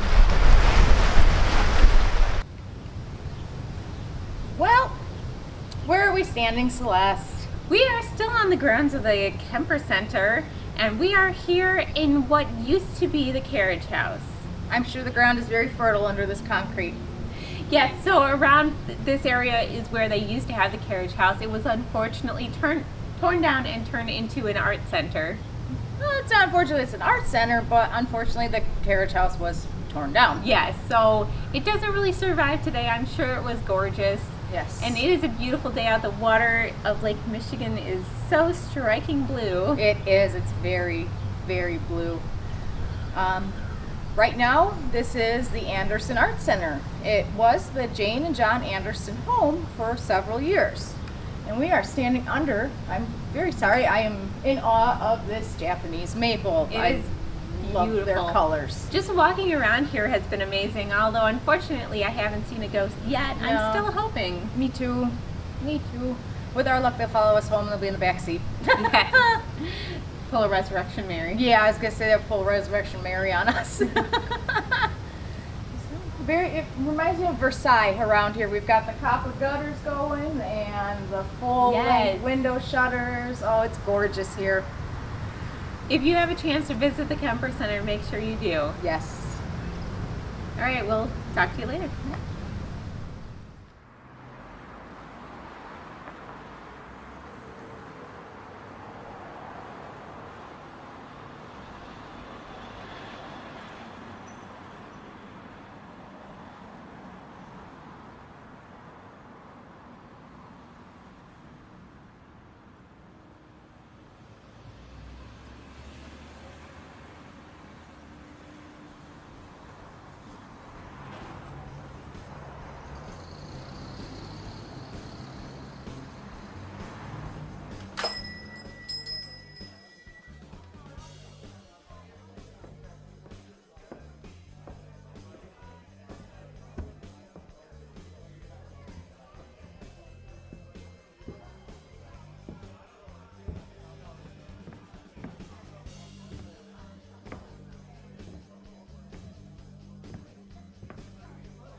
what you'll have.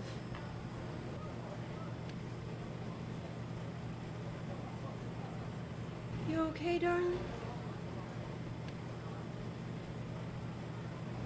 Yeah, just confused, I suppose. Well, that'll pass. I mean, are you open? I don't get it. Honey, we're open to the folks who need us to be open. So, what do you have? See, that's the thing. I'm not sure why I'm here. I haven't had a drink in almost 12 years. I don't usually have an urge to walk into a bar alone, like without a purpose. Maybe you do have a purpose. What do you mean? Well, something had you walking down that street, right? Something made you look into that window. Something I didn't notice you peeking in.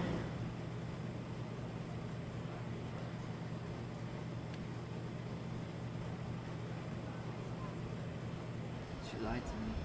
Who did, Rick? My ex-girlfriend, she lied to me. She said she needed to find herself, that she still loved me, but she needed to be by herself. I saw her with someone else. How do you jump from one person to another that fast without being with them to begin with? Question of the ages, my friend. What did I do to deserve this? I'm not a bad guy. I try to do right by folks. Everyone tries, Rick. So I'll ask again. What'll you have? Whiskey. Make it a double.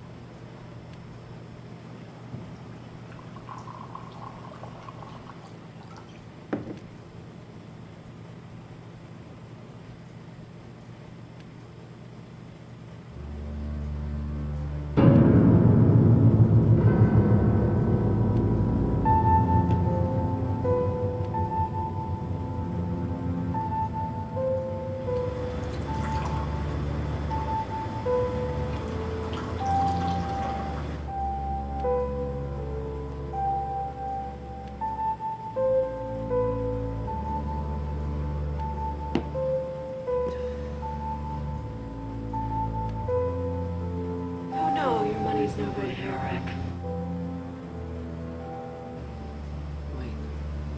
How did you know my name? I never told you.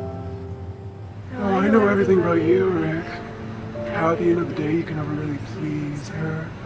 How she had to go somewhere else to find cardinal joy. How you couldn't even take care of yourself, let alone a girlfriend.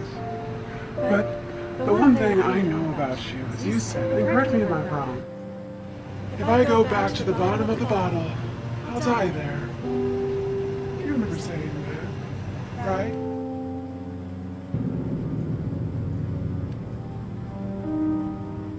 Welcome to the bottom of the bottle.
We are back, my friends. I did up Morgan's makeup. So lovely. I feel so pretty. I'm so excited. I haven't seen this yet, guys. So I'm really excited. This when my eyes are closed. So she said she did a lot of blending and contouring. So yeah, really... you can open your eyes. I'll let you look in the mirror when okay, we're done with this scene. So I have the mirror right back here, and when after we intro, what do you guys think of For Sale? I thought it was really good. It creeped me out. Yeah, I just love it. It was well done. It told a great story in a short amount of time. I love the lighting in this movie. It was very fun. I'm so excited to see my face. But you'll love it.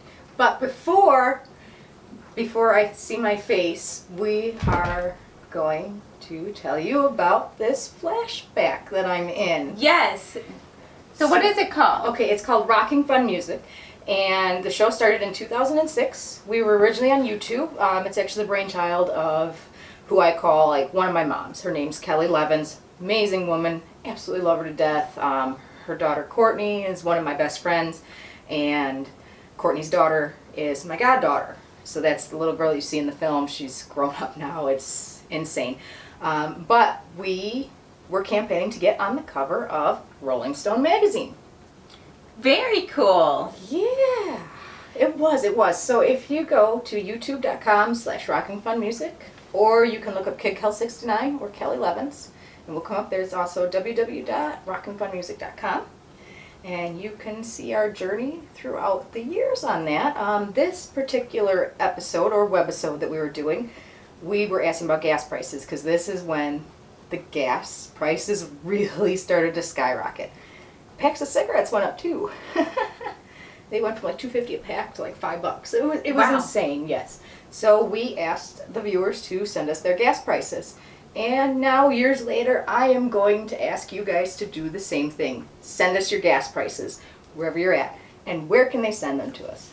We are on Facebook at Hexen Arcane. So our Facebook page is Hexen Arcane, or we're also on Twitter. Yep. And you can do the Hexen Arcane hashtag.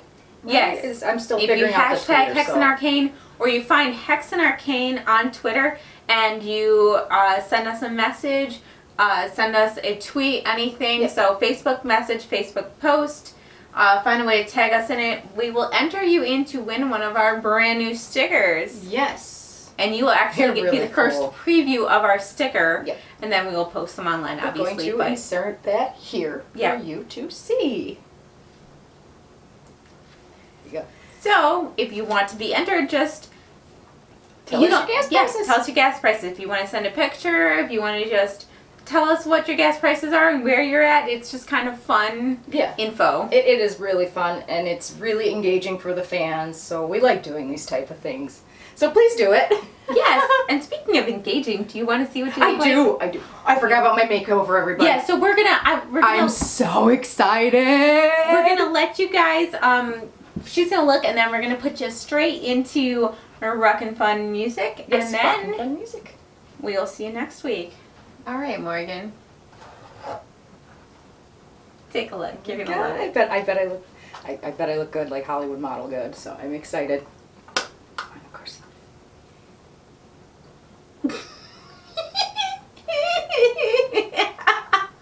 I look like John Wayne Gacy. You see how it says prank war on there? That is for putting the Mentos in my Coke. It's on. Yeah.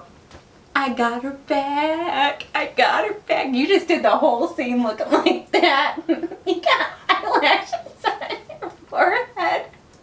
I'm like Josephine Gacy. I'm gonna think of putting bodies in the basement. Good night, you guys. We'll see you next week. Week. Love it. 83 degrees. These are our gas prices. Hey, YouTubers, call out for video responses of show us your state and your gas prices.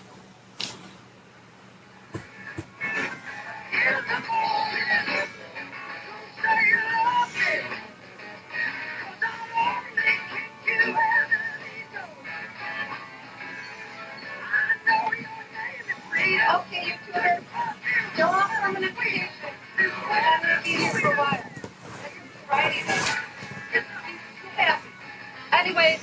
Make sure to go to www.rockyfuzzy.com.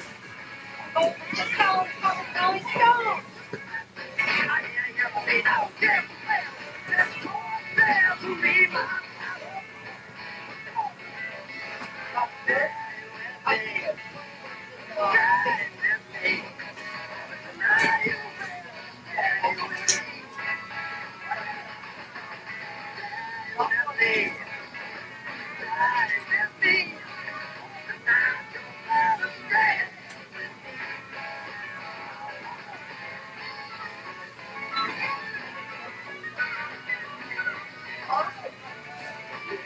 He does talk.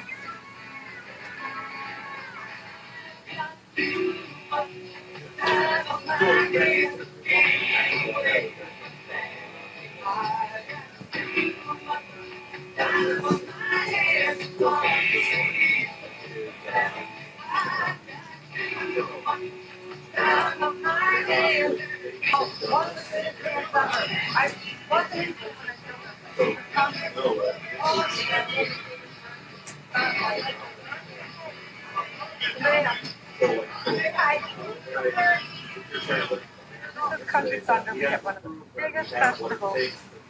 What do we got? Reba, Dirks. I like the names. Can you read all those names up for me, Katie? Reba McIntyre, Martina Kenny Chesney, Reba McIntyre, Martina McBride, Dirk Bentley, Carrie Underwood, Randy Owen, Larry the Cable Guy, Trace Atkins, Montgomery Gentry, Keith Anderson, Neil McCoy, Randy Owen, Steve Holly, Terry Luge, Sawyer Brown, Lori Morgan, Trick Pony. They're awesome, Trick Pony. Really? Love her.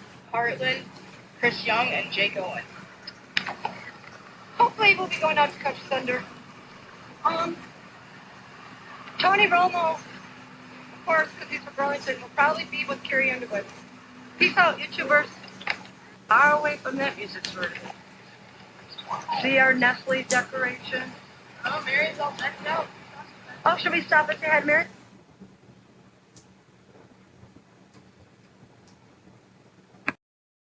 Some may call them dwarfs, and others call them midgets. But if you wander in their tongue, you might as well forget it. You view the world the same way as they see. What's safe for moving legs, fumble on your knees. A tiny town with giant dreams, all built upon tall people's screams. A tiny town with giant dreams, all built upon tall people's screams. Some may call them dwarfs, and others call them midgets. But if you wander in their tongue, you might as well forget it. You view the world the same way as they see. Yeah, this needs so much work. Morgan, what did you do? All right. What did I do? What's doing me? Oh, God.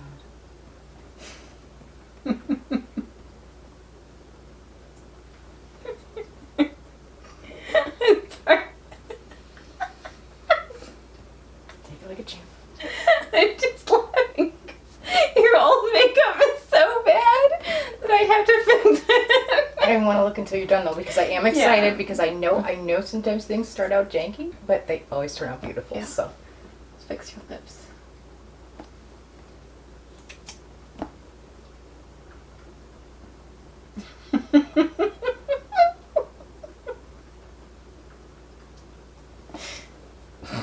I must say I'm a little concerned. Okay, that went in the right spot.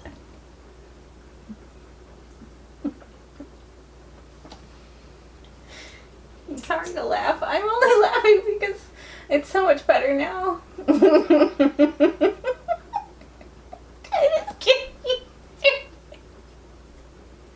Okay. And you can look at it after we finish the show because we're kind of behind on filming, so okay, we gotta get to. But let me fix up this mess you have on your face here. But please tell me that was my moisturizer, right? Yeah. Okay. Yeah, you needed extra moisture because you were kind of flaky. Okay. Because I know sometimes it gets like caked around my mouth. So yeah, it felt like the shape tape. You look so good. Yeah, but this is like just so much. I mean, just so shiny. I do like shiny. It's the curl brain that takes over. Okay, almost. We'll get you fixed up. Remember to blend it. Yeah, I'll blend. Well, I know you know. Yeah, this is blending right now. Oh, good. See, I try to watch all those YouTube videos, and they never work. So I have the utmost faith in you, Celeste. You should, because my makeup always looks perfect. Good. Just gonna do all the highlights and then the blending. Okay. All right, almost done. And a little bit of blush, because it's not good enough yet. How pretty do I look, guys? I'm so excited! Nervous, but I'm excited. Yeah, I'm sorry, but you did need some help. You're blush. If I like it, I'll probably keep it, so you gotta teach me how you do this.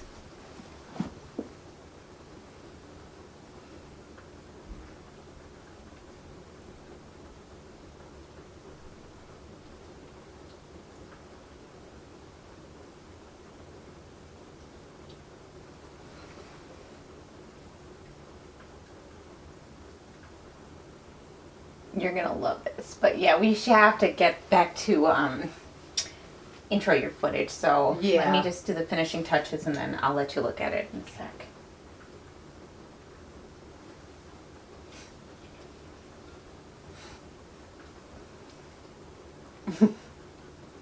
You look so good. Alright. Okay, now I'm worried. No, it's really good. Okay, It's I'm really gonna keep my eyes closed until we start rolling again. Yeah. Because I wouldn't be surprised. Hey folks! While we have your attention, we wanted to mention author Wayne Klingman. He is a local author. You can find his books on Amazon.com. My favorite is Bones Beneath the Pale. And I personally really like Dark Mind's Bloody Hands. That's a good one too. If you're interested in serial killers, psychological stuff, horror, check him out. And the Milwaukee Mob too. Yes, he's also very involved with Milwaukee Mob and has a series of books on gambling and table games. So check out Wayne Klingman.